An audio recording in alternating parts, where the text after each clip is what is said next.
l'ergonomie, c'est quand les Japonais se foutent de la gueule des Occidentaux. Enfin, les Asiatiques se foutent de la gueule des Occidentaux parce que, certes, une anse de mug, c'est ergonomique, mais par contre, ça te permet pas de jauger la chaleur d'une tasse. Salut YouTube, c'est Super Boki. Aujourd'hui, une nouvelle petite interview où j'ai la chance de recevoir Mehdi, la voix de 10 Podcast, un podcast pop culture et même on peut dire culture. Mais pour le présenter, rien de mieux que Mehdi. Mehdi, comment tu vas ? Bah écoute, nickel, et un grand merci pour l'invitation, cher Boki. Bah oui, on avait déjà échangé il y a quelques temps et je t'avais dit que je reprendrais contact avec toi une fois que j'aurais écouté tous tes podcasts. Chose impossible, car tu vas plus téléproduire que moi à les écouter. Donc, Voilà. Mais on en reparlera. Et pour commencer, quoi de mieux que Mehdi, qui es-tu ? Alors qui je suis, donc comme tu l'as dit un petit peu en intro, initialement podcasteur depuis presque 10 ans, et depuis quelques temps, ça doit faire pas loin de un an et demi, streamer, avec grand plaisir. Puis c'est un autre délire, c'est ça qui est très très chouette, et les deux se croisent plutôt bien, donc ça donne une espèce de multiverse dont je parlerai un petit peu après, qui s'appelle Death Podcast, parce qu'initialement, historiquement, tout a commencé avec un podcast qui s'appelle Je Game Moi Non Plus. Pareil, je détaillerai, c'est sûrement prévu sur ta checklist, mais voilà, podcasteur et streamer, pour faire simple, entre autres choses. D'accord, et t'es venu au stream parce que t'avais un besoin d'interaction avec les gens, ou d'autres raisons ? Alors il y a ça, d'une part, parce que c'est très chouette, et d'autre part, c'est aussi c'est très Captain Obvious, ce que je vais dire, ça permet des trucs d'un point de vue de la forme que tu ne peux pas avoir autrement. Par exemple, on a lancé depuis pas si longtemps que ça une émission qui s'appelle GD Night, donc Game Design Night, on analyse game design de jeux. Quand même un moment, même si l'émission est aussi disponible en podcast, où quand tu veux illustrer, c'est quand même plus chouettos que de simplement décrire ce qui se passe à l'écran. Donc c'est un truc que j'aime bien aussi, c'est de cultiver la possibilité de l'écouter en podcast, parce qu'il y a vraiment des irréductibles, des indécrottables du podcast, et c'est pas moi qui vais leur en vouloir, parce que c'est un format que j'aime beaucoup et avec lequel on peut faire énormément de choses, mais il y a des formes aussi comme celle-là qui sont plutôt chouettes, et puis voilà, c'est une très bonne excuse aussi pour sortir des jeux, et puis quitte à jouer, autant de pas jouer seul, et puis enrichir ses horizons. Voilà. D'accord. En parlant du 10 Podcast Universe, si tu devais dire de manière concise, le plus possible, quelles sont tes différentes émissions et les types d'émissions que tu proposes ? Alors, grosso modo, c'est un peu le regroupement des émissions de culture contemporaine. Alors, culture contemporaine, les gens vont dire qu'est-ce que c'est ? Alors, c'est pas un nom genre en mode barbare, c'est un peu l'autre nom de la pop culture, parce que on est en lutte avec pas mal de copains justement sur des podcasts pour dire la pop culture, en fait, ça a plus trop de sens dans l'idée où culture populaire.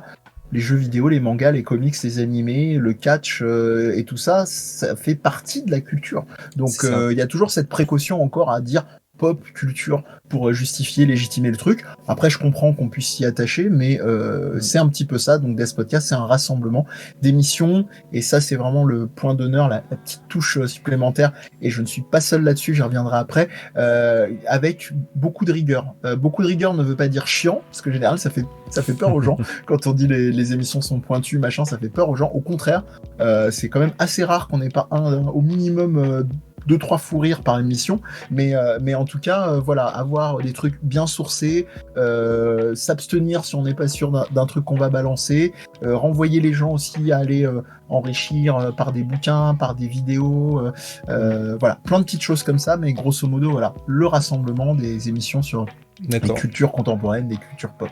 Pour éviter tout amalgame, c'est pointu, mais pas élitiste, dans le sens où une personne qui n'est pas forcément experte dans certains domaines que tu peux aborder peut écouter et comprendre et apprendre, du coup. Alors, moi j'ai une espèce de déformation professionnelle, ou que sais-je, qui est que quand il y a un truc qui commence à être un petit peu trop pointu, je demande à la personne, à l'interlocuteur, de l'expliquer, ou je l'explique moi-même quand c'est moi qui ai utilisé le terme. Après, il faut pas se mentir non plus, mais je pense que c'est partout pareil, hein.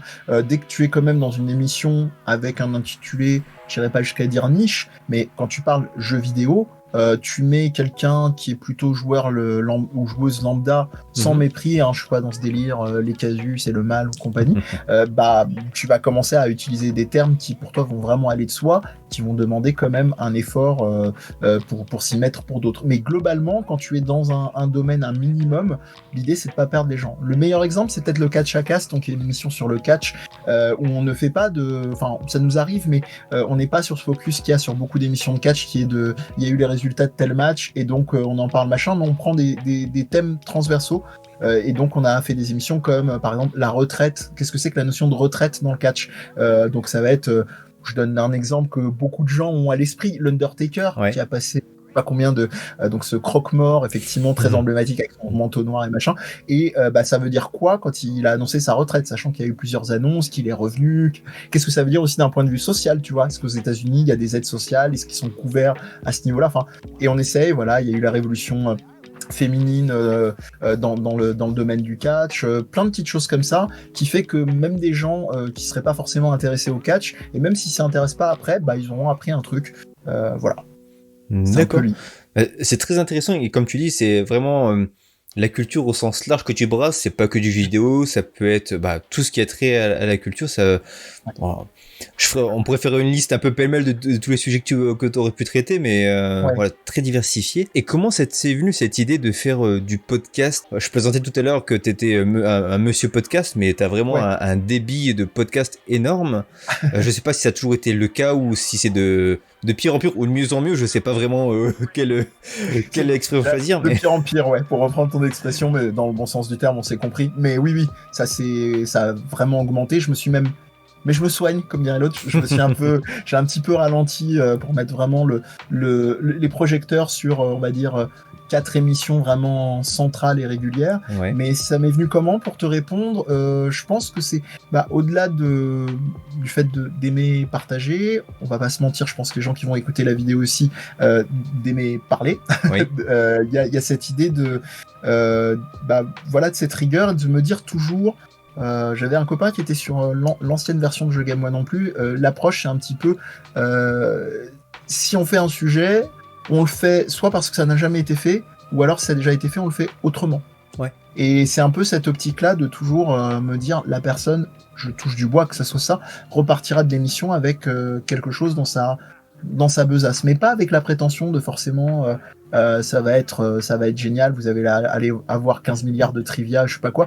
C'est un peu, tu sais, la métaphore quand t'as eu un prof et qu'à l'époque tu dis oh putain c'est chiant et tout, et puis au bout d'un moment 10 ans après tu te dis ah ouais en fait il y a ce petit truc là que j'avais capté, en espérant quand même que nous on n'est pas chiant sur les émissions.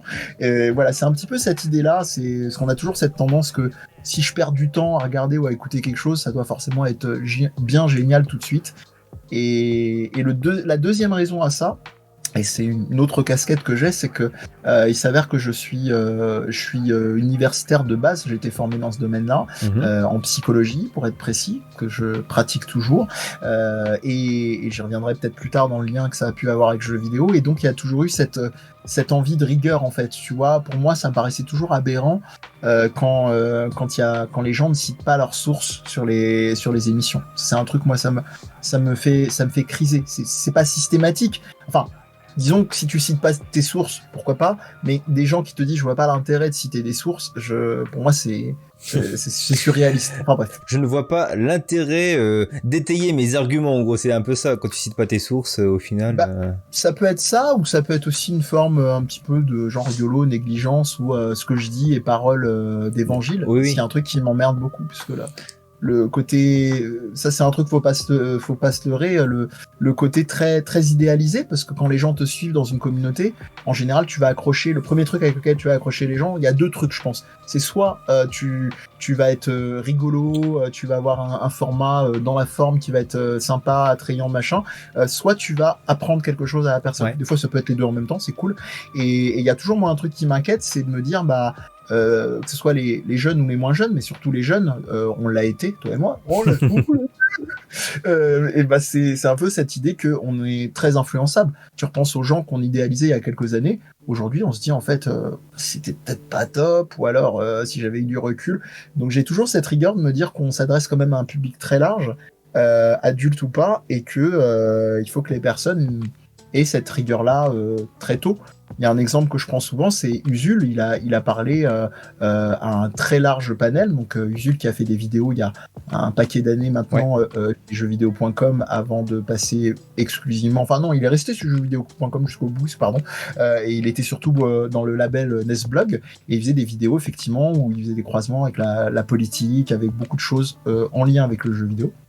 Et c'est fabuleux. Et moi, je voyais les commentaires des gens sur la dernière vidéo qui disaient tu m'as ouvert à la pensée critique, machin. Ça, c'est génial. Moi, quand j'ai des jeunes ou des moins jeunes qui viennent, qui me disent j'avais vraiment appris des trucs, c'est Byzance, quoi. C'est vraiment le bonheur. Hein. Et c'est des gens comme Usul ou autres qui t'ont un peu inspiré sur ta manière d'aborder le média, ou c'est plutôt vraiment toi qui te dis je vais essayer de proposer mon prisme pour traiter différents sujets de culture. C'est un peu ça, parce que en réalité, quand il y a toujours cette réaction, ça peut se comprendre, on peut s'inspirer, ça c'est pas un souci.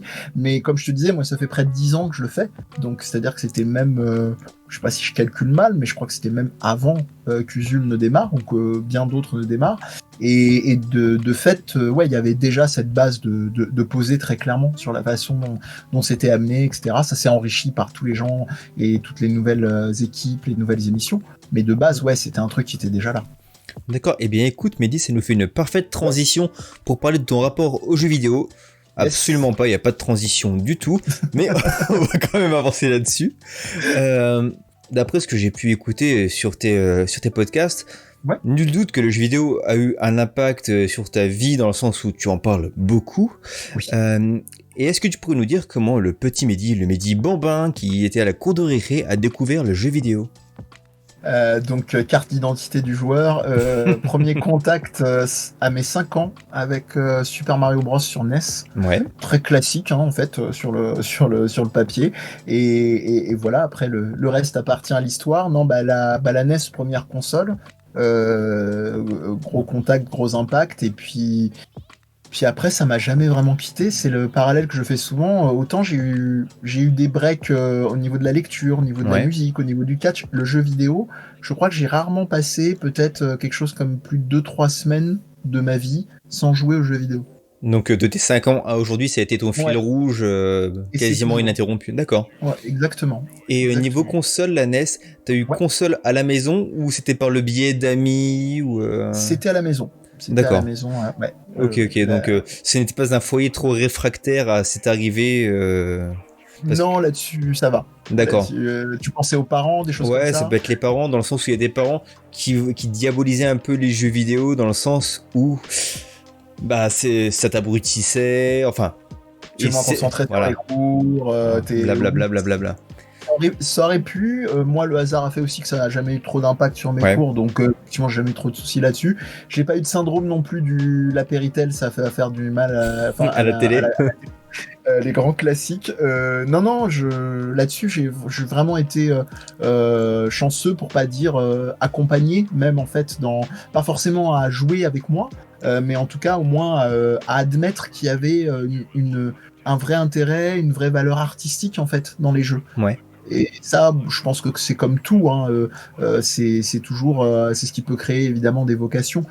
Tu prends un exemple que je prends souvent, tu prends un ou une jeune qui est dans un milieu défavorisé, qui a envie qui est sensibilisé au violon par exemple à l'école, qui rentre chez lui ou chez elle avec qui on n'est pas du tout sensibilisé à ce genre d'instrument, et à qui on lui dit bon, pense à passer ton bac d'abord et avoir du boulot, ça coupe un peu bien sûr.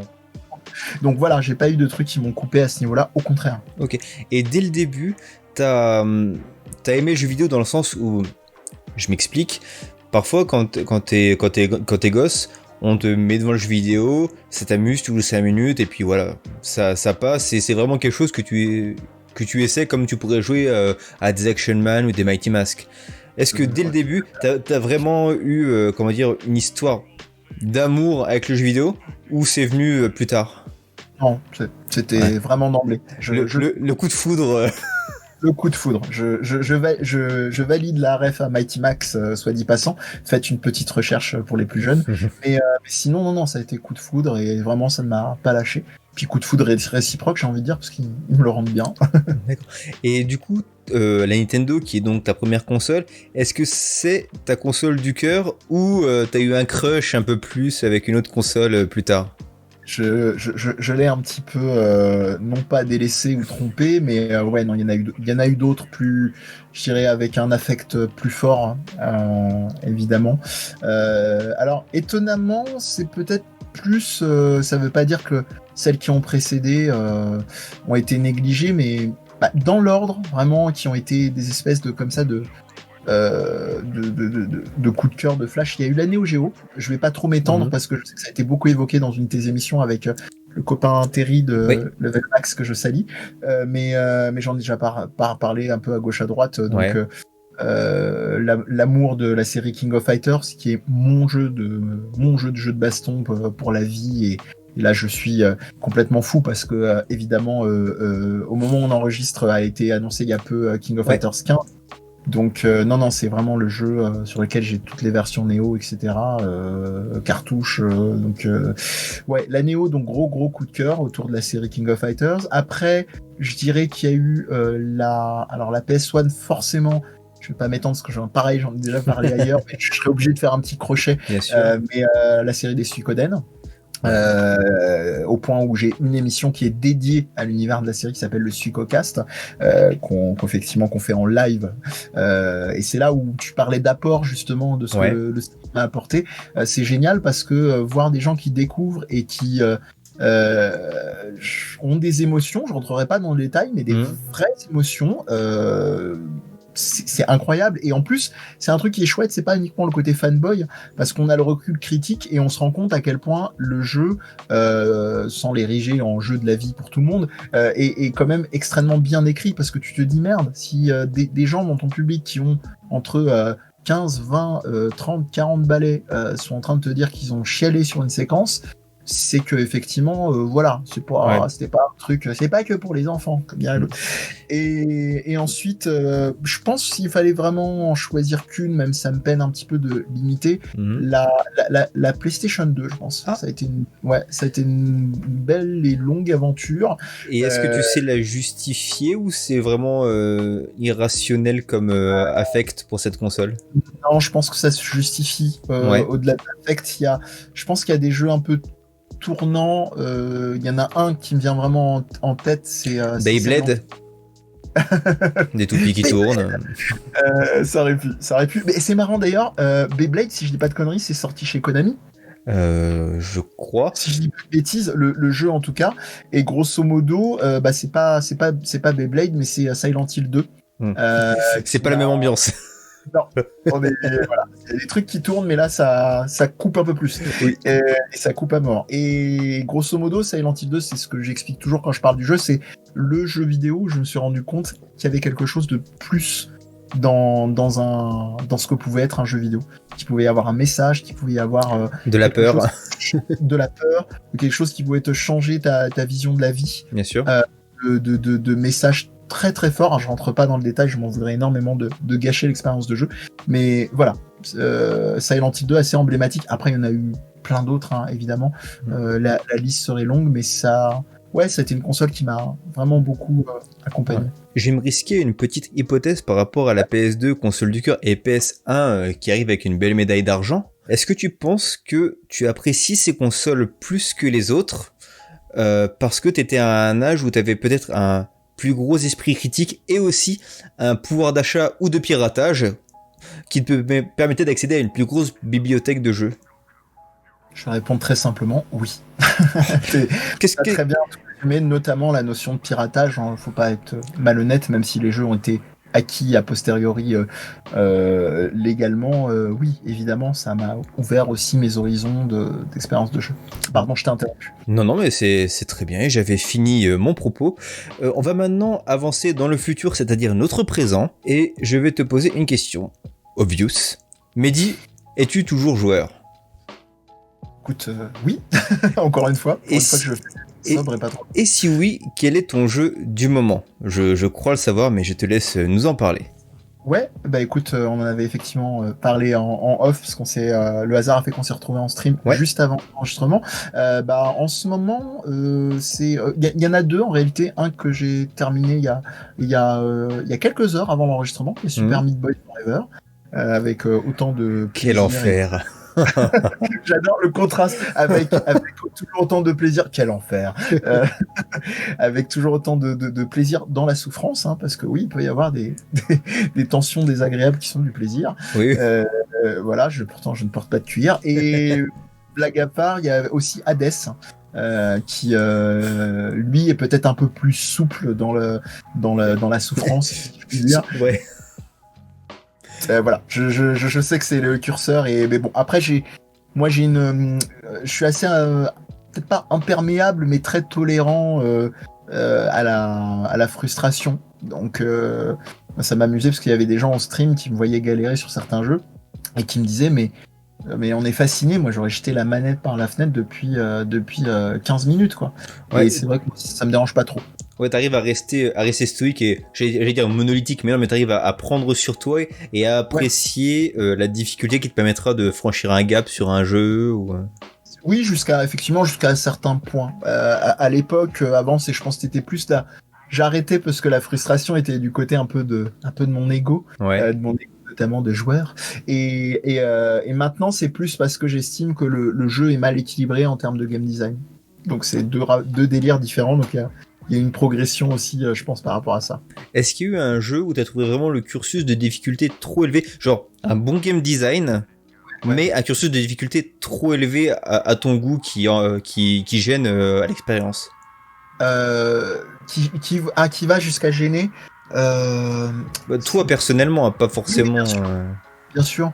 Je pense peut-être pas mal de shoot 'em up, mais c'est vraiment pensé dans une mentalité arcade, donc je sais pas si c'est un bon exemple. Je pense que quand on y vient, on y vient pour ça. Oui, on sait pourquoi on y va, quoi. Donc en réalité, ça va être curieux, mais vraiment jusqu'au point de gêner, parce que disons que tu vois, j'ai ce découpage de, je sais que certains genres, les shoots ou certains genres de jeux de plateforme plutôt arcade, comme là j'en ai un autre qui me vient à l'esprit qui est Ghosts and Goblins, selon la version. Tu sais un peu pourquoi tu signes, même si à l'époque j'étais plus jeune. Tu vois, dans ma tête déjà de minot, déjà sur NES, je me disais tiens, il y a quand même des jeux qui sont dans un délire bien saucé, donc c'est peut-être des jeux, ça fait peut-être partie de l'ADN comme ça du jeu vidéo d'avoir des expériences diverses et variées. Donc en fait, j'ai jamais eu ce rapport-là, comme tu dis, au point d'être vraiment. Et genre, les Souls, tout ça, t'es client ou. Ouais, oui. Et du coup, niveau curseur de difficulté, tu le trouves correct, facile? Oui. Non, facile. Pas déconner. Non, c'est l'expression je suis pas le premier à l'utiliser, mais c'est vraiment sévère mais juste. D'accord. C'est-à-dire que ça a été vraiment bien équilibré, bien pensé. Après, j'ai aussi un autre rapport. C'est marrant que tu parles de la difficulté. Il y a toujours ce rapport quand on parle de joueurs. C'est pour ça que j'utilise pas beaucoup le terme gamer, parce que c'est un terme j'ai beaucoup de mal avec, et je trouve qu'il fait beaucoup de mal aux jeux vidéo même, j'irai jusque là. Mais si on a le temps, on en reparlera, mais c'est pas grave. Comment dire, je vais être de moins en moins frustré à l'idée de ne pas finir un jeu aujourd'hui, hein. Notamment avec le fait, en plus maintenant, et c'est fabuleux, on se rend pas compte de la chance qu'on a de pouvoir, si on termine pas un jeu, pouvoir en voir la fin en vidéo, tu vois. Ouais, bien sûr. Par exemple, pour répondre à ta question, Bloodborne et Dark Souls 3, je les ai pas terminés. Et pas frustré. Non. Les 2-3 derniers boss, c'était vraiment pour moi inutilement complexe, ou alors il m'aurait fallu trop de temps pour m'investir et en venir à bout. Voilà, j'ai su m'arrêter. Tu sais, c'est comme dans les relations avec les amis ou les relations sentimentales. Bon, on va en rester là avant qu'on en arrive à se détester ou avoir autant garder un bon souvenir de cette relation. C'est ça. En plus, voilà, pour en arriver là, j'avais déjà passé un bon paquet de dizaines d'heures dessus. Ouais. C'était génial, quoi. D'accord, donc pas forcément un complétiste de dingue sur le jeu. Non, les platines, les trophées, c'est vraiment pas ma cam. Hein. J'ai une période à l'époque de la 360 parce que il y avait c'était mis en avant, c'était nouveau, c'était rigolo, c'était un petit défi supplémentaire, mais très vite ça m'a saoulé en fait. Donc D'accord. te dire, le premier truc que je fais sur les nouvelles consoles qui ont ces dispositifs-là ou sur les PC, c'est de désactiver la notification. Parce que ça me sort complètement de l'expérience et que je m'en fous complètement. Très bien. Eh bien, écoute, on va aborder une partie qui va te concerner, car on va parler de ta Madeleine de Proust. Mais avant, petite digression, car on avait fait ce pari d'être concis, de faire une petite interview de 30 minutes. Et nous sommes déjà à 31 minutes d'enregistrement. Ok, c'est vrai. Ça va être très compliqué de descendre en dessous des 30 minutes avec le montage, alors qu'il reste encore à peu près les 2 tiers à faire. Revenons donc à nos moutons, ou plutôt à ta Madeleine de Proust. Quel est le jeu ou la console qui a pu marquer ta vie de joueur? Alors, en fait, je suis embêté parce que Suikoden, je le crie sur tous les toits, donc ça commence à se savoir. Si on prend, allez, on va faire simple. Si on prend vraiment actuellement, et c'est marrant parce que j'en ai parlé un petit peu plus tôt, si on prend l'impact à la fois en tant que joueur et limite qu'être humain, ça paraît super grandiloquent dit comme ça, je dirais encore une fois Silent Hill 2. Parce qu'il y a vraiment eu un avant, un après, et je pense même, ça j'en ai pas parlé au-delà de ma casquette effectivement au niveau de la recherche en tant que psychologue, etc. Je suis aussi prof en école de game design. Ouais. Et en gros, moi c'est un exemple que je prends très souvent, Silent Hill 2, c'est un peu quand je fais ma carte d'identité de joueur en premier cours à mes étudiants, je leur dis voilà, pour moi c'est le jeu qui m'a fait réaliser qu'il y avait autre chose que on pouvait vraiment faire véhiculer des messages, et comme je te disais tout à l'heure, je vais pas me répéter. Donc ouais, je dirais peut-être Silent Hill 2. Après, vraiment plus ancien, ouais, allez, King of Fighters. Ouais.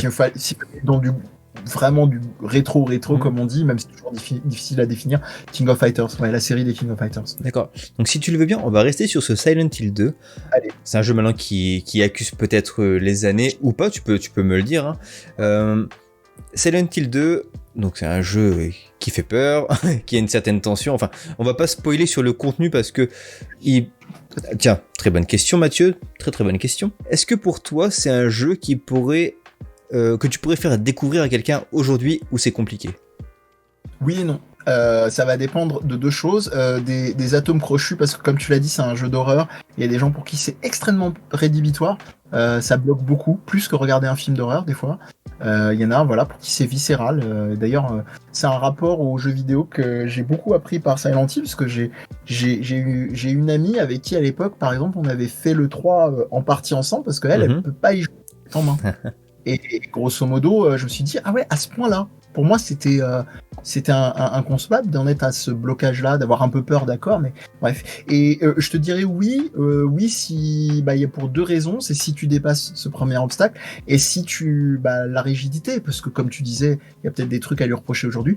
Oui, il y a quand même une jouabilité, même si pour l'avoir relancé il y a peu, ça reste accessible parce qu'ils ont proposé des options je crois sur la version, je sais plus comment elle s'appelle pas Uncut, je crois que ça s'appelle Maria's Memories, ou je sais plus trop quoi, où ils ont proposé une jouabilité inversée, donc en gros t'es plus proche du déplacement en 3D d'aujourd'hui que celui des premiers Resident Evil qui sont limite anachroniques aujourd'hui dans la prise en main. Donc ouais, je pense pas que ça soit si insurmontable que ça. Mais je pense que oui, il faut que la personne ait quand même une forme de curiosité, c'est sûr. D'accord. J'ai pas une très grosse connaissance de l'actu de cette franchise. Est-ce que c'est une franchise qui a perduré et est-ce qu'il y a des remakes qui ont été faits un peu comme pour les Resident Evil? Alors, il y en a un qui fâche beaucoup, qui est effectivement la sortie HD du 2 et du 3, parce que il y a eu deux choses très problématiques. Le premier, ça a été, ils ont fait une refonte du doublage avec des problèmes d'ailleurs d'équilibrage de son, etc. Donc ça donnait des écarts entre le sound design et le doublage, etc. Bon, ça, tu te dis, bon, vraiment ça pinaille. Les voix, bon, ça a un peu perdu de son âme, mais bon, tu te dis, ok, mettons, passons outre. Et ils ont fait un truc, ils ont tellement lissé par aspect le jeu que l'effet de brouillard, en fait, n'a plus le même impact. Tu vois, ce côté, je dirais, cracra, qui est vraiment, c'est une signature de Silent Hill pour ceux qui connaissent pas, parce qu'on s'étale dessus tout à l'heure, c'est un jeu dans lequel vous allez vraiment marcher dans le brouillard. Les trois quarts du jeu, vous allez marcher littéralement dans le brouillard. Et là, ils ont tellement lissé que ça donne un côté trop propre. Et ça, je trouve, ça enlève une partie de l'âme du jeu. Donc, il y a eu ça. Après, récemment, encore une fois, ça tombe bien, on est raccord avec l'actu, il y a le 5, pas le 5, je dis n'importe quoi, un nouveau Silent Hill qui a été annoncé par Konami en développement. On verra, parce qu'on a vu ce qu'ils ont fait avec Metal Gear Survive, par exemple. Donc moi, j'ai wait and see, mais j'avoue que j'ai un petit peu peur. Et puis sinon, la série, oui, elle a perduré avec plus ou moins de désamour. Il y a eu le Homecoming qui est un 5 qui ne dit pas vraiment son nom, qui a été ce switch où ce n'était plus l'équipe japonaise qui le développait, mais des équipes européennes. Et il y a eu le très mal aimé, je trouve injustement, Downpour, qui est très très chouette, qui lui avait une espèce d'espace ouvert, donc c'était assez particulier pour un Silent Hill, donc on se retrouvait dans des zones un peu plus ouvertes en termes d'interactivité. Et voilà, grosso modo. Mais sinon, ça fait un petit moment qu'elle est en stand-by, la série. J'ai une petite question qui me vient là à l'esprit. Ouais. Je vais me servir de ton expérience en termes de game design. Ce brouillard, c'était vraiment un souhait d'ambiance ou c'était pour pallier à une limite technique de la console ? Les deux avec priorité de la limite technique. D'accord. Ok, parce que ça me rappelle ce brouillard infernal qu'il y avait sur les jeux de 64, genre comme Superman ou autre, où on voyait rien.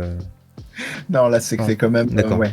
Quand je regarde le timing, je me dis que ça sera compliqué de faire une petite interview, donc ça sera une presque petite interview. Et tu m'as dit en off que tu avais mis à côté de toi, sur ton sofa, quelques petites pièces que tu aurais souhaité me montrer, qui ont certainement eu une incidence, un impact sur ta vie de joueur. Je te laisse la libre antenne, mais je te rappelle que c'est un podcast qui doit durer moins de 2h30 ou moins de 3h. Promis, je fais vite. je fais au mieux. La première, donc, c'est un coffret collector de Suikoden 3, parce que j'ai dit que je l'ai pas cité en jeu de cœur, mais quand même, je m'en voudrais de pas mentionner. Que voici. Alors, effectivement, je l'aime beaucoup pour pas mal de raisons. Ouais. Hop, déjà, c'est la première qui est visuellement, donc ils ont fait un petit effet. Grimoire gaufré. Il faut savoir à l'époque que c'était hyper compliqué à choper en dehors des magasins d'import et compagnie, parce que même les magasins d'import ne pouvaient pas les acheter au Japon. C'était des éditions, et voir si ça zoome, qui étaient uniquement en vente sur le site Konami Style, qui était un site interne à Konami et sur lequel vous aviez vraiment les collecteurs des jeux Konami, Metal Gear et compagnie là-bas. Et voilà, évidemment emblématique parce que le 3 est très cher à mes yeux pour plein de raisons. Moi, je vous épargne les détails, parce que comme tu disais, il faut qu'on soit en dessous des 3 heures. Voilà, vous avez un petit fourreau avec des produits dérivés, machin. Mais voilà, c'était impossible de ne pas parler de... Et les Suikoden, pour ceux qui ne connaissent pas l'histoire, on va pas faire c'est quoi et ainsi de suite, mais est-ce que on est obligé de les jouer dans un ordre chronologique ou c'est des histoires différentes à chaque fois ?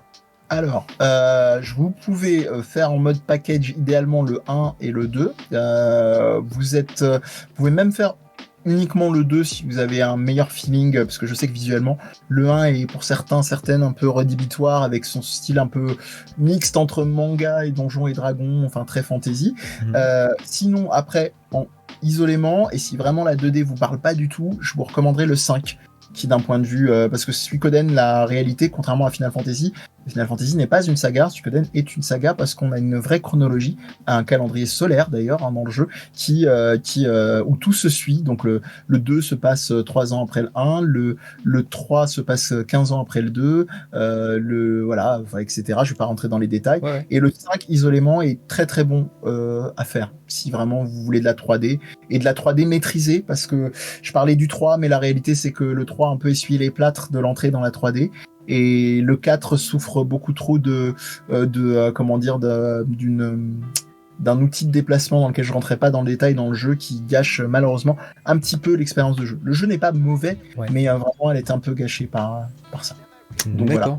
Et le 1 et 5, je dirais. T'as été fan de la franchise, de la saga Suikoden dès le départ, ou c'est venu sur le tard ? C'est venu sur le tard, et c'est l'anecdote que je raconte tout le temps, c'est vraiment un pur hasard, c'est que en fait j'ai une personne dans la famille qui bosse dans le domaine médical, et qui en fait s'occupait d'une personne en tant que soignante, et qui était hospitalisée, et la personne jouait à la PS1 et qui me dit tiens, j'ai quelqu'un dans la famille qui est vachement fan de jeux, et il y avait une pile de jeux en fait, il fait écoutez, ramenez-lui ces 3 là, et puis si il y en a un qui l'intéresse, je peux lui revendre.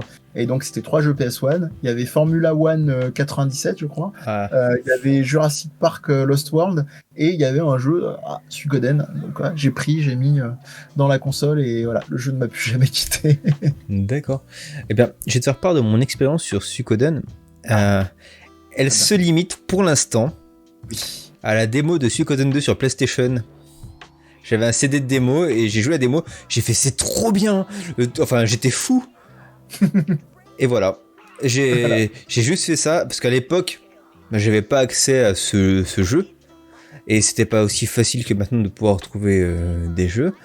Et je me suis dit, il faudra que je le fasse un jour. Et ça arrivera un jour. Mais voilà. Mais j'attends aussi d'avoir le temps parce que tu vois, ce genre de jeu, pour moi, faut avoir du temps à allouer parce qu'il faut pouvoir s'investir un minimum et faut l'apprécier plutôt que de le rusher une demi-heure par-ci, une heure par-là. Enfin, voilà. Donc, C'est très dommage, je suis d'accord avec le toi. jour où j'aurai le temps, je ferai les Suikoden. Voilà. Et sinon, il y a l'émission Suikokas si un jour. Pour ceux qui n'ont pas le courage comme Ah toi, oui, oui. Mais tu vois, en fait, quand j'ai vu tes podcasts et j'ai vu ça, je me suis dit, je vais écouter, ça m'intéresse, et je voulais pas que ça me gâche le plaisir après quand je vais jouer à Suikoden de la découverte. Donc, c'est clair, ce serait vraiment dommage. Donc voilà. Pour le moment Suikoden, on pouvait pas passer cette interview sans en parler. Alors après, il y a pas mal de petites bricoles, je vais aller très vite, hein, je vais pas m'attarder. Un truc que je partage avec un autre de tes interviewés qui est Pierre des Multivers, Oui. c'est la passion vinyle. Ah. Donc voilà, j'en ai pas mal que je vais montrer en vrac. Pour rester dans le jeu vidéo, une autre série culte à mes yeux, qui est pas très loin du plafond de verre suikodenien, c'est la série Nier. Donc ici, j'ai vraiment le box effectivement de vinyle de la série. Voilà, bon, je vais pas détailler tout le coffret, il y en aura pour longtemps, etc. Joli.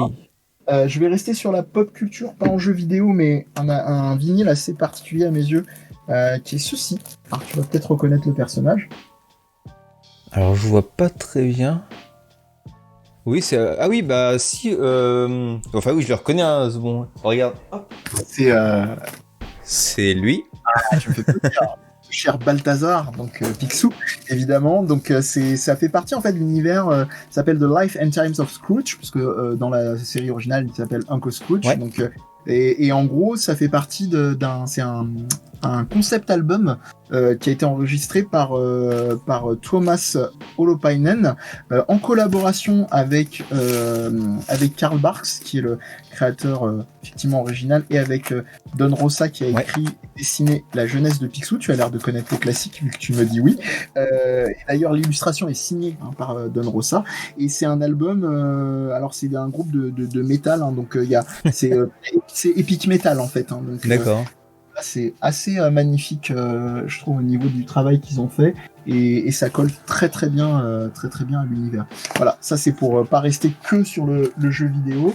J'accélère un petit peu. Cadeau récent, pour lui rendre hommage, le vinyle de Symphony of the Night, un pote à moi. Merci. Une OST exceptionnelle, hein. Symphony of the Night. Alors, une autre, et je me rends compte qu'il y a au moins les 3/4 qui sont... s'il n'y avait pas du Suikoden, ça aurait été que du Konami. Snatcher, qui est effectivement un visual novel par les équipes de Konami et de Kojima. D'accord. Qui est aussi un bouquin sur lequel j'ai eu la chance d'écrire un bouquin, qui est un jeu sur lequel j'ai eu la chance d'écrire un bouquin, Sword Edition. Encore Konami, Metal Gear Solid. Ah oui, donc gros fan de vinyle. Et vinyle au sens large ou plus sur tout ce qui est pop culture, enfin... Je suis resté sur la pop, mais j'ai aussi évidemment des albums rock, autres types de musique et tout. Et je termine avec celui-là, Banjo-Kazooie.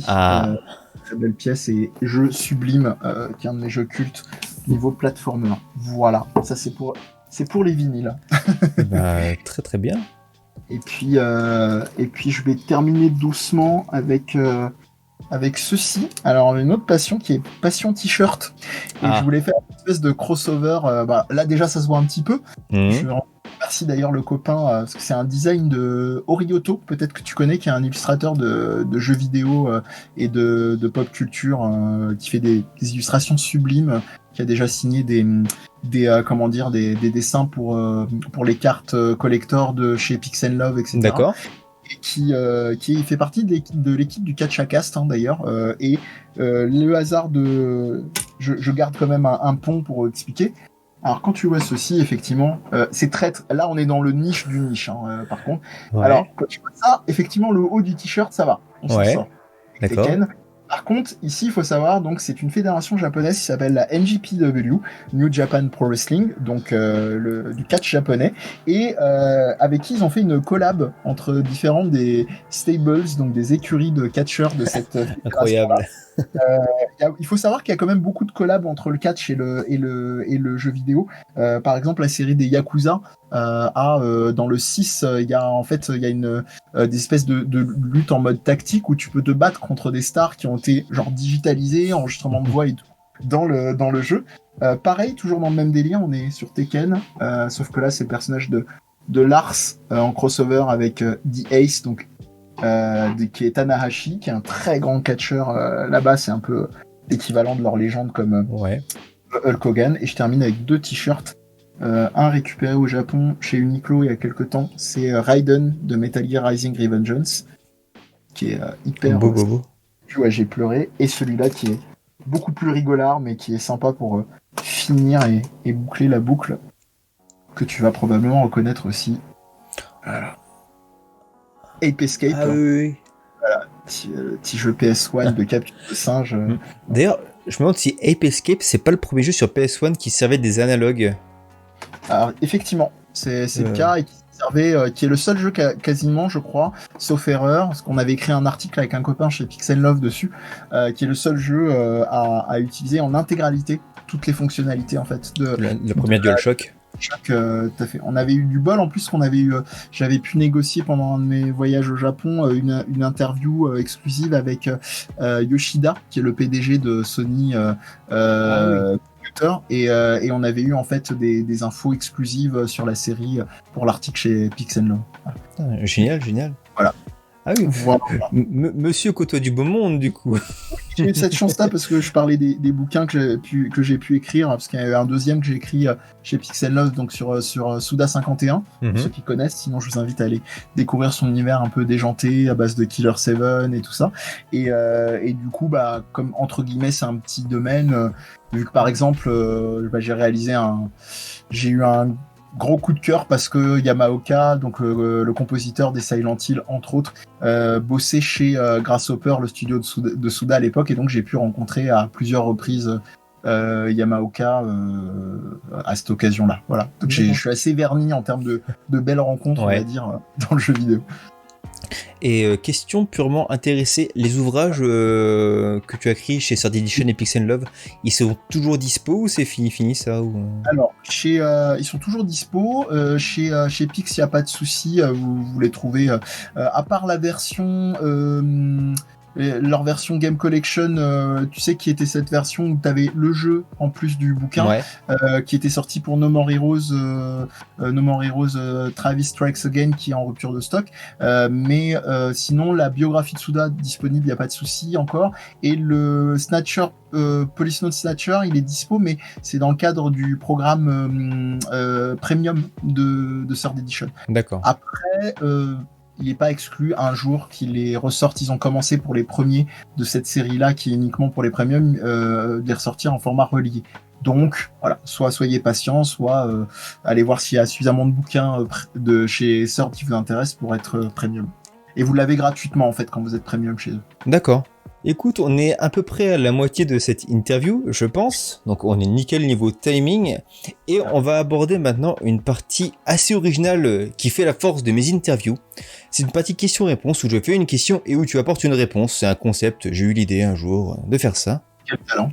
Incroyable. On va essayer d'être concis comme à ton habitude, bien entendu. Bien sûr. Je te demande du coup un peu de concentration et c'est parti. Première question. Pour le moment, Mehdi, elle se passe comment cette interview ? Très bien. Tu as une voix apaisante et j'ai les ronrons de petit chatou juste à côté. Donc ça va. Qui suit de manière attentive ce que tu dis. On va parler un peu musique. Et c'est une transition parfaite que tu as montré ton minou, car on va parler Cat. Tu es plus niveau musique Cat Stevens ou Cat Rinringer? Oh, c'est dur ça. C'est très dur. Ça, c'est vraiment, tu préfères ton père ou ta mère, quoi. Oh là là. Allez, Catherine Ringer, allez. C'est dur. Je t'en voudrais presque. Ah, c'est le but, hein, des choix difficiles. Question. Si la PlayStation 2 est, comme tu nous l'as dit, la console de ton cœur, on va rester dans le niveau anatomie, et quelle serait ta console des fesses, celle qui t'a fait sortir pas mal de choses un petit peu caca?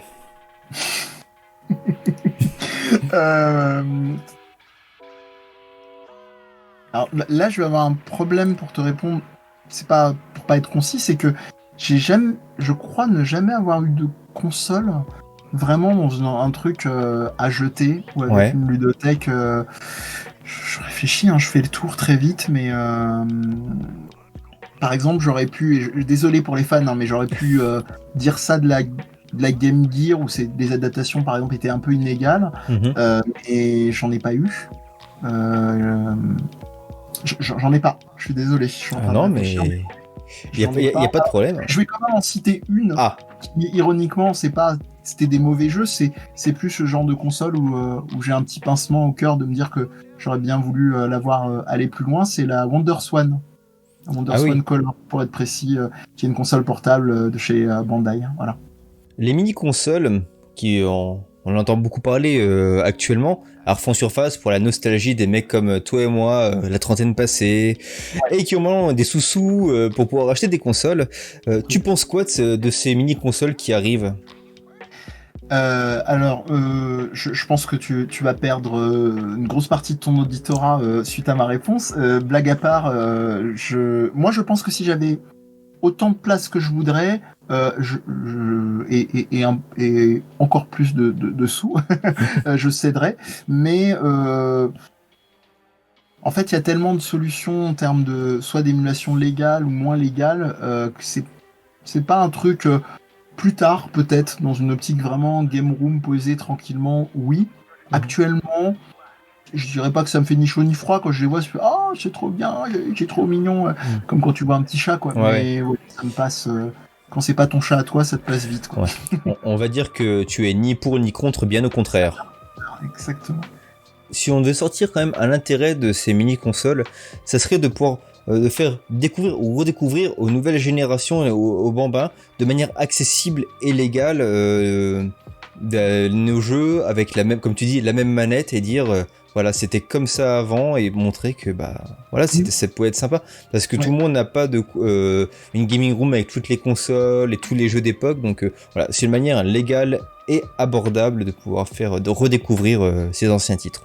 Ouais, mais tu vois, si je devais me taper un trip dans ce genre-là, j'irais plus sur l'achat d'une borne d'arcade, qui coûte plus cher, quoique quand c'est un peu fait maison, tu peux te débrouiller moins violemment, comme quand on fabrique des escaliers par exemple. Mais par contre, je trouve que j'irais plus vers ça que vers un achat de console mini, machin. Mais je te rejoins totalement sur le côté histoire. Hein. Moi, j'ai déjà bossé, j'ai des projets avec la BNF qui a un fonds de collection du jeu vidéo, tu le sais peut-être. Hein. Et honnêtement, pour des espaces comme ça, des médiathèques et tout, je trouve que c'est génial. Quand ces espaces-là ont du budget, c'est plutôt pas mal. Si je te dis que sur PlayStation, le jeu de baston sur lequel j'ai passé le plus de temps, c'est Smackdown. Est-ce que tu valides ou est-ce que tu me plains ? Ça dépend. Lequel ? Alors c'était juste WWF Smackdown. C'est sorti, je crois, en 99. C'était un jeu de catch surprise où tu avais la chance de pouvoir créer ton propre catcheur et le faire évoluer avec les prises que tu voulais, tout ça. De mémoire, je te dirais, il est loin d'être parfait parce qu'il y a eu des trucs très sympas et très aboutis, notamment en termes de personnalisation. Mais c'est vrai, comme tu le dis, c'était un jeu qui permettait de pas mal pousser sur ce délire de fan. Donc je te dirais, tant mieux si tu étais ou tu as été fan de catch. Après, d'un point de vue purement joueur, game design, c'est pas... Voilà. Il est dans son jus, quoi. C'est à l'époque. Comme beaucoup de jeux, hein. Tu vois là, c'est parce que c'est le catch, on peut un peu tirer sans l'ambulance, mais comme beaucoup de jeux, maintenant que tu les reprends. Et c'est marrant, tout à l'heure tu veux parler de ton podcast et du Undertaker. Oui. Et j'ai écouté ce podcast et quand je l'ai écouté, je me suis dit, il est encore là. Il était encore là. Parce qu'il était déjà du coup dans SmackDown. Et ouais, à l'époque, t'avais lui, t'avais les frères Hardy, t'avais Mankind, Stone Cold, enfin des... The Rock, Oui, qui était dedans. tout à fait.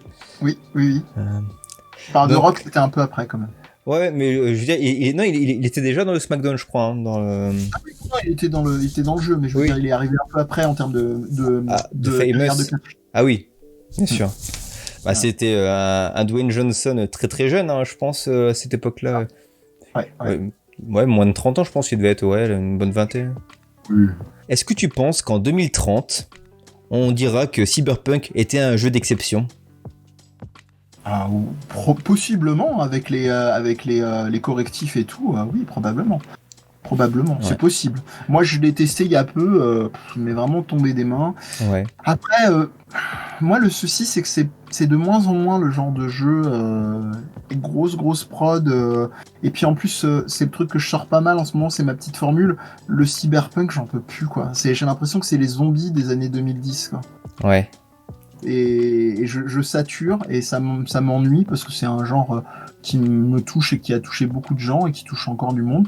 Et voilà. Mais après, bon, j'ai rien particulièrement contre le jeu. Et pour répondre de manière concise à ta question, oui, je pense qu'en 2030 et même avant, j'espère. Je pense qu'il a aussi été un peu victime enfin, de sa com dans le sens où il a vraiment fait une... Enfin, déjà, on l'attend depuis une éternité. Il est arrivé pourri comme pas possible. Sauf qu'il l'avait tellement vendu depuis longtemps que les gens avaient des exigences qui étaient là et que le jeu, il est arrivé là et du coup, bah, sanction. Que tu vois un jeu comme le dernier Assassin's Creed qui est aussi buggé au possible, sauf que lui, il a fait son petit chemin tranquille. Enfin, entre guillemets, c'est quand même un triple A, hein, mais ils l'ont sorti. Installé, ouais. Et du coup... bah, il a moins une shitstorm que Cyberpunk dans le sens où il a moins communiqué aussi en disant c'est le jeu révolutionnaire qui va changer vos vies quoi. Mais en tout cas, ouais, ton parallèle est intéressant parce que moi j'ai l'impression que Cyberpunk c'est un triple A avec des logiques et du shitstorm d'un Kickstarter. D'un jeu à fondement participatif, quoi. Voilà. En parlant de Kickstarter, Shenmue 3, t'en étais ou Non, j'ai eu trop peur, trop vite. Alors, en réalité, pour donner un ordre d'idée, j'ai trois expériences avec Kickstarter. 2 où j'ai backé, une où j'ai pas backé. Ouais. La première, ça a été Mighty Number 9, qui était l'héritier soi-disant spirituel de Megaman, qui est pas fondamentalement un jeu horrible, mais qui est sorti dans des conditions lamentables parce que inafouné en termes de gestion d'équipe et de grande gueule et de prod et pas bon. J'ai eu Shenmue 3. En voyant progressivement les trucs arriver, je me suis fait ça pue un peu quand même. Donc j'ai fait non. Et Dieu seul sait que j'ai aimé ce jeu d'amour, j'ai joué énormément, j'étais extrêmement fan. Et le troisième, qui pour l'instant me réjouit, mais on attendra, c'est Eiyuden Chronicle, qui est fait par la team de Suikoden. Quelle surprise donc qui est annoncé pour d'ici 2 ans, si tout va bien, et qui serait l'héritier spirituel de Suikoden. Voilà. D'accord. Et là, j'ai backé par contre, j'ai backé sévère.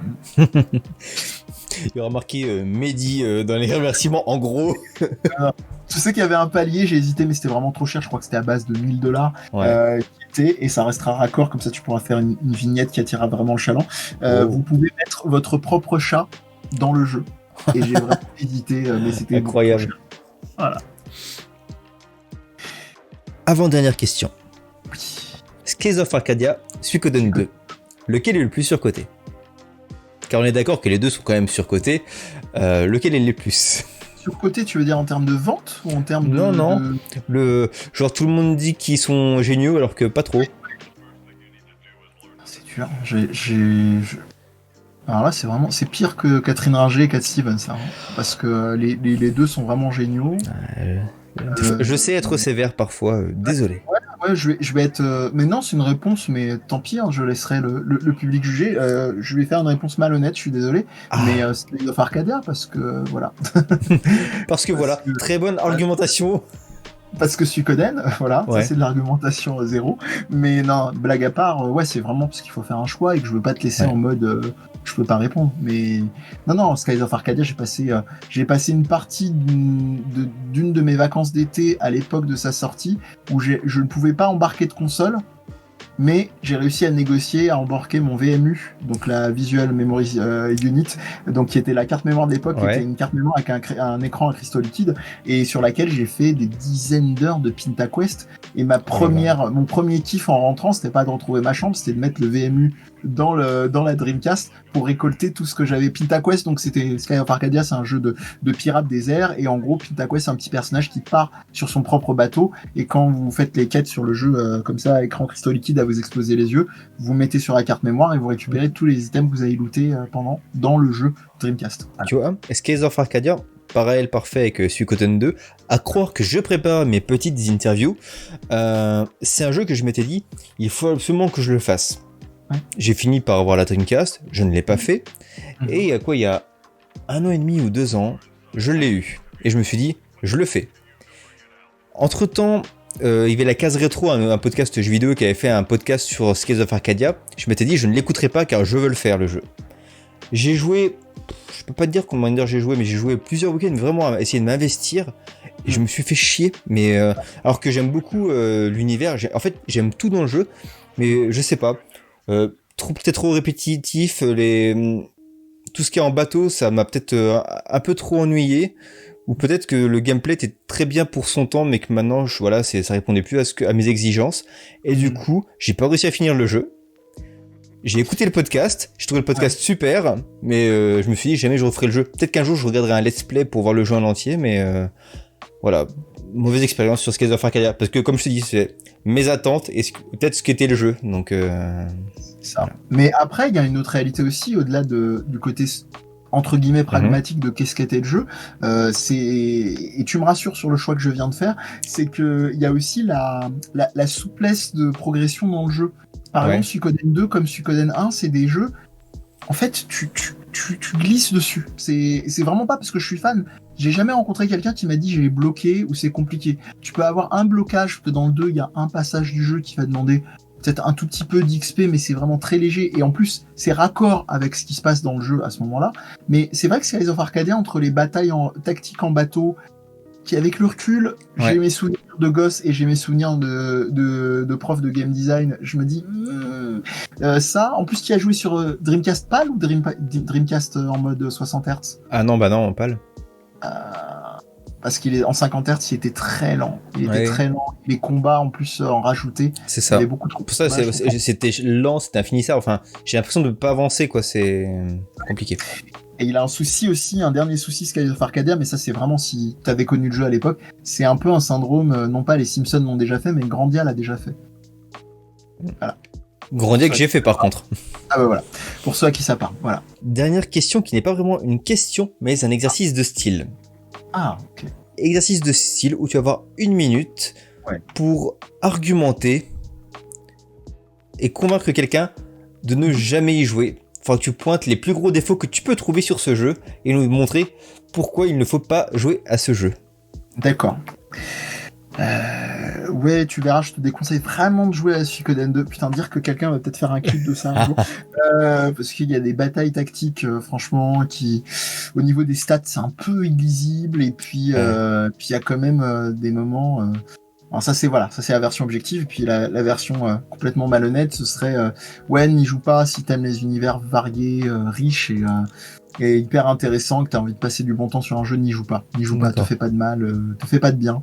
Voilà. Non, blague à part, peut-être effectivement les batailles tactiques où il y a un petit peu, ils auraient gagné un tout petit peu plus détaillé les factions, parce que donc c'est un RPG donc où on a des combats classiques en équipe de 6 contre les ennemis, ça dépend combien ils sont, et il y a aussi les batailles donc stratégiques qui sont des gros trucs militaires machin, et peut-être c'est peut-être le gros écueil je dirais du jeu. Ta minute est passée, mais tu as de la chance Mehdi, car tu m'as convaincu, je ne referai pas Suikoden 2, ou je ne le ferai pas tout court. Si je devais rester sérieux, je vais le faire Suikoden 2. Et je vois par rapport à l'amour que tu lui portes qu'il est là. Si jamais quand je le fais, j'arrive là, on en reparlera tous les deux. Avec des gens en batte de baseball. On débattra, on fera un titre du genre pourquoi je n'ai pas aimé Suikoden. Voilà. Pourquoi j'ai perdu mon temps à cause de Mehdi. Voilà. Écoute Mehdi, on a fini les questions, on se dirige tout doucement vers la fin de cette petite interview. On va parler un peu de ton actu proche et moins proche. Qu'est-ce que tu as sur le feu en ce moment ? Alors, là, on a, comme je te disais, j'ai un petit, quand je dis j'ai un peu réduit, hein, c'est un grand mot, mais on a peut-être 4 émissions vraiment régulières. En live, on en a 2, donc qui sont les lundis et les mercredis à 20h. La première, c'est GD Night, qui est très très chouette, qui est dans la continuité des podcasts Je Game Moi Non Plus, parce que GD Night, donc c'est GD, c'est pour Game Design, et c'est tous les soirs à lundi, on se retrouve avec une équipe de 2 copains qui se trouvent, sont game designers, donc sont dans le milieu du jeu vidéo, ils ont bossé autant sur des escape games, il y en a un d'entre eux qui bosse chez Ubisoft, enfin voilà, donc des gens qui connaissent, parce que c'est un truc qui m'a toujours un peu embêté dans les émissions jeux vidéo, surtout en France.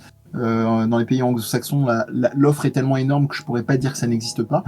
C'est que beaucoup de gens disent on va parler d'un jeu.